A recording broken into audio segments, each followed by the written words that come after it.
Hello Chaitanya గారు, welcome to social post. Hello Nihal గారు. Sir, మా ఫ్రెండ్ వాళ్ళ ఫాదర్ వాళ్ళకి ఒక 10 ఎకర్స్ ల్యాండ్ ఉంది. సో అందులో ఒక 2 ఎకర్స్ అమ్మేశారు. కొంచెం అప్పులుంటే తీసేసి ఒక 15-20 లక్షలు ఉంది వాళ్ళ దగ్గర. ఈ 15 to 20 lakhs మ్యూచువల్ ఫండ్స్ లో ఇన్వెస్ట్మెంట్ చేయాలనుకున్నారు. సో వాళ్ళ పోర్ట్ఫోలియో కన్స్ట్రక్షన్ అనేది ఎలా ప్లాన్ చేసుకోవాలని అంటారు? నిహాల్ గారు, పోర్ట్ఫోలియో కన్స్ట్రక్షన్ అనేది బేసిక్గా ఏమవుతుందంటే మీకు ఇప్పుడు మీరు 15-20 లక్షల గురించి మాట్లాడుతున్నాము. అవును. బట్ యాక్చువల్గా వాళ్ళది ఏంటంటే మీరు అన్నట్టు వాళ్ళకి ఒక ల్యాండ్ ఉంది. ఆ ల్యాండ్లో కొంత 10 acres ల్యాండ్ ఉంది. దానిలో కొంత పోర్షన్ అమ్మేసే 2 ఎకర్స్ మాత్రమే. 2 acres. ఇప్పుడు పోర్ట్ఫోలియో కన్స్ట్రక్షన్ అనేది పర్సనల్గా చూస్తే ఏం చేస్తామంటే నెట్వర్త్ మీద పోర్ట్ఫోలియో కన్స్ట్రక్షన్ చేస్తాం. అంటే మీకున్న అసెట్స్లో మనకి real estate, gold, equity, bank FDs ఇవన్నీ కలిపితే పోర్ట్ఫోలియో అవుతుంది. ఓకే ఓకే, మీరు పెట్టే 20 లక్షలు ఒకటే పోర్ట్ఫోలియో కాదు. ఓకే ఓకే, సో ఇది పోర్ట్ఫోలియో కన్స్ట్రక్షన్ చేసేటప్పుడు ఏంటంటే మనకి ఎన్ని రకాల అసెట్స్లో ఎందులో ఓవర్ వాల్యూడ్ ఉన్నాం, ఎందులో అండర్ వెయిటేజ్ ఉన్నాం అనేది క్యాలిక్యులేట్ చేసుకుంటాం. ఇప్పుడు మనకి ఒక మైండ్ సెట్ ఏంటంటే land, gold, FDs, take it granted, దీని గురించి అసలు ఎవరు మాట్లాడక్కర్లేదు, ఎవరు చెప్పక్కర్లేదు, వాళ్ళకందరికీ అన్నీ తెలుసు అనుకుంటారు. ఓకే, సో ఇప్పుడు ఏమవుతుంది, మీరు చెప్పిన దాంట్లో వాళ్ళకి ఆల్రెడీ పోర్ట్ఫోలియోలో ల్యాండ్ మీద ఓవర్ వాల్యూడ్గా ఉన్నారు వాళ్ళు. అంటే దాని మీద ఎంత ఇన్కమ్ జనరేట్ అవుతుందో ఏంటో మనకి తెలియదు. అంటే వాళ్ళది అగ్రికల్చర్ ల్యాండ్. ఓకే, ఇయర్లీ కౌలు డబ్బులు వస్తాయండి, సంవత్సరం ఒకసారి వస్తాయి. ఓకే, అది సో 10,000 వస్తాయి అనుకుంటా. ఇప్పుడు ఎక్కువ 8,000 వస్తాయి, 80,000 అండి. ఓకే, 8 ఎకర్స్ మీద. సో 8 acres మీద 80,000 రూపీస్ వస్తున్నప్పుడు అది ఇయర్లీ వన్స్ వస్తుంది అంతే. సో ఒక అసెట్ క్లాస్లోంచి మీకు ఎంత ఇన్కమ్ జనరేట్ అవుతుంది అనేది కూడా ఒక క్యాల్కులేషన్ చేసుకోండి.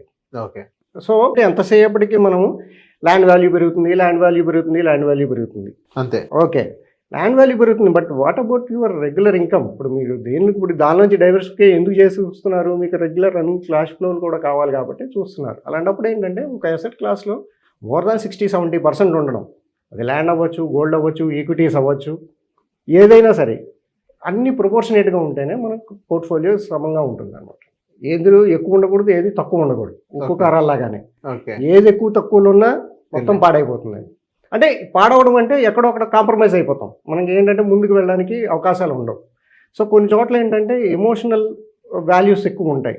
ల్యాండ్ అమ్మాలి అనేటప్పటికి చాలా పెద్ద హర్డిల్ అయిపోతుంది. సో అది మనం కనెక్ట్ అవుతుంటాం, ఫిజికల్ గా కనిపిస్తుంది, కనబడుతుంది కాబట్టి బాండింగ్ ఉంటుంది. ఎగ్జాక్ట్లీ. సో దాన్ని అలాగా పట్టుకుని హ్యాంగ్ చేయడం అనేది ఇట్స్ లైక్ డెడ్ వెయిట్ మోస్తూ వెళ్తున్నట్టే ఉంటుంది అనమాట. దానివల్ల మనకేం ఉపయోగం రావట్లేదు. సో కొంతవరకు ఏంటంటే కొంచెం రేషనల్గా ఆలోచించి 40-50% దాటి ఏ అసెట్ క్లాస్లోనూ లేకుండా చూసుకోవాలండి. ఓకే, అంటే ఓవర్ వెయిటేజ్ అనమాట. సో మనకేంటంటే అక్కడ ఏమవుతుందంటే ఇప్పుడు మనకి కరోనా బెస్ట్ ఎగ్జాంపుల్. ఇలాంటి వాటికి 10-15 కోట్ల వాల్యూ ఉన్న ల్యాండ్ అసెట్స్ ఉన్న వాళ్ళు కూడా క్యాష్ క్రంచ్లోకి వెళ్ళిపోయారు. అంటే ఎవ్రీ మంత్ వాళ్ళకి కావాల్సి వచ్చిన క్యాష్ తీయాలంటే ఇబ్బంది అయిపోతుంది. అంటే రెగ్యులర్ క్యాష్ ఫ్లో లేకపోతే అంటే వచ్చే ఇన్స్ట్రుమెంట్ ఏదో ఒకటి ఉండాలి మనకి.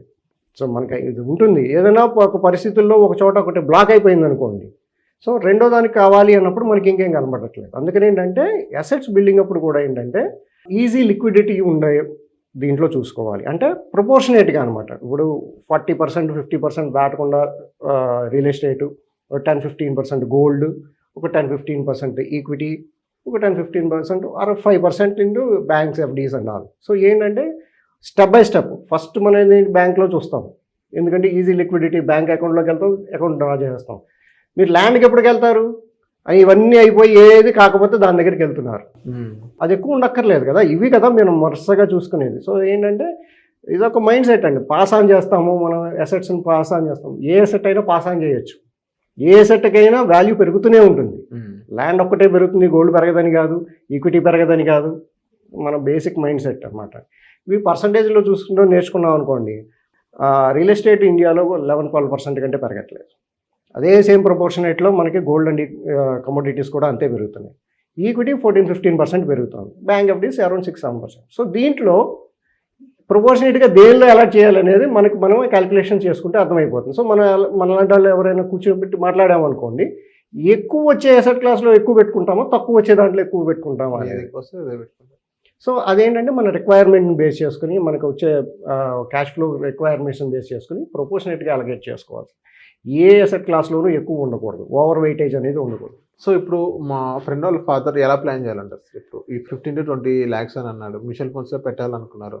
సో మొత్తం కలిపి మీరు ఏం చెప్పారంటే దాంట్లో మొత్తం కలిపి మన నెట్వర్క్ మొత్తం కలిపి ఒక పోర్ట్ఫోలియో కింద అని అన్నారు. ఎగ్జాక్ట్లీ. సో వాళ్ళ నెక్స్ట్ ప్లాన్ ఆఫ్ యాక్షన్ ఎలా ఉండాలంటే? నెక్స్ట్ ప్లాన్ ఆఫ్ యాక్షన్ అంటే ఏంటంటే ఇప్పుడు మనం వాళ్ళ మొత్తం అసెట్స్ని క్యాలిక్యులేట్ చేస్తాం సార్. Okay. ల్యాండ్ మీద ఎంత ఉన్నాయి, గోల్డ్ ఎంత ఉంది, బ్యాంక్లో ఎఫ్డీస్ ఎంత ఉన్నాయి, ఇవన్నీ క్యాలిక్యులేట్ చేస్తే will come to A network. Okay. Okay, ఆ నెట్వర్క్ 2 కోట్లు వచ్చింది అనుకోండి. 2 కోట్లలో it should be around 40-50% into real estate, ఒక 10-15% ఇంటూ గోల్డ్, ఒక 10% into FDs, balance into equities. Okay. So ఆ ఈక్విటీస్లో కూడా వాళ్ళు రిస్క్ అప్టైట్ను టైం బట్టి మళ్ళీ ఏది ఎందులో ఇన్వెస్ట్ చేయాలి అనేది చూసుకుంటాం. So okay. ఇలా ఉంటే ఏంటంటే ఈజీ లిక్విడిటీ, క్యాష్ ఫ్లో నడుస్తూ ఉంటుందండి. ఓకే. సో పాత ట్రెండ్స్లోంచి మనం కొత్త ట్రెండ్స్లోకి మారుతున్నాం. సో వెల్త్ అనేది జనరేట్ అవుతుందంటారా? ఇప్పుడు మీరు చెప్పిన ఏదైతే పోర్ట్ఫోలియో కన్స్ట్రక్షన్ నెట్వర్క్ మొత్తం మనం చూసుకున్నట్టే వెల్త్ అనేది ఎలా జనరేట్ అవుతుంది? వెల్త్ ఎలా జనరేట్ అవుతుంది సార్? మనకి ఏది ఎక్కువ పర్సంటేజ్ రిటర్న్ జనరేట్ అవుతుందో దాని నుంచే మనకి రిటర్న్ జనరేట్ అవుతుంది. ఓకే. సో మనం ఏంటంటే మీకు ల్యాండ్ వాల్యూ పెరుగుతుంది, ఎప్పుడు మీరు సేల్ చేస్తే పెరుగుతుంది. మీరు పేపర్ మీద చూస్తున్నంతకాలం దాని వాల్యూ అలాగే ఉంటుంది. సో దాని నుంచి మీరు జనరేట్ చేస్తుంది ఎంత అనేది చూసుకోండి. Yes. What I mean to say is, ఇప్పుడు మీకు దానిలోంచి ఎంత పర్సంటేజ్, ఇప్పుడు ₹1,00,00,000 ల్యాండ్ అనుకోండి, దానిలోంచి మీకు నెలకు మీరు చెప్పినట్టు 80,000 వస్తుంది సంవత్సరానికి, లేదా ₹1,00,000 వస్తుంది. It is hardly 1%. మీరు బ్యాంక్లో వేసుకుంటే కూడా 6-7 లక్షలు వస్తున్నాయి కదా. సో అది అమ్మేస్తే ఇంక మళ్ళీ కొనలేమా అంటే మరి మీకు 6-7% చొప్పున మీరు నెక్స్ట్ 10 ఏళ్ళు లెక్కేయండి. ఇక్కడ ఈ ప్రాపర్టీ అలాగే పెట్టుకోవడం వల్ల ఎంత లాస్ అవుతున్నారు, రెగ్యులర్ రన్నింగ్ క్యాష్ ఫ్లోలో మీరు దాన్ని మార్చుకోవడం వల్ల ఎంత వస్తుంది. ఎస్. సో ఇదేంటంటే 1-to-1 అనమాట అండి, ఎవరి రిక్వైర్మెంట్ని బేస్ చేసుకుని. బాగా ఆల్రెడీ ల్యాండ్స్ ఎక్కువ ఉన్నాయి, అవసరం లేదు, ఉంచుకోండి. బట్ ఇదే అవసరం, ఇలా కంటిన్యూ చేయాలి, దాన్ని హోల్డ్ చేయొద్దు. Okay. Okay sir. So thank you Chaitanya గారు మా సోషల్ పోస్ట్ వచ్చినందుకు. Thank you sir.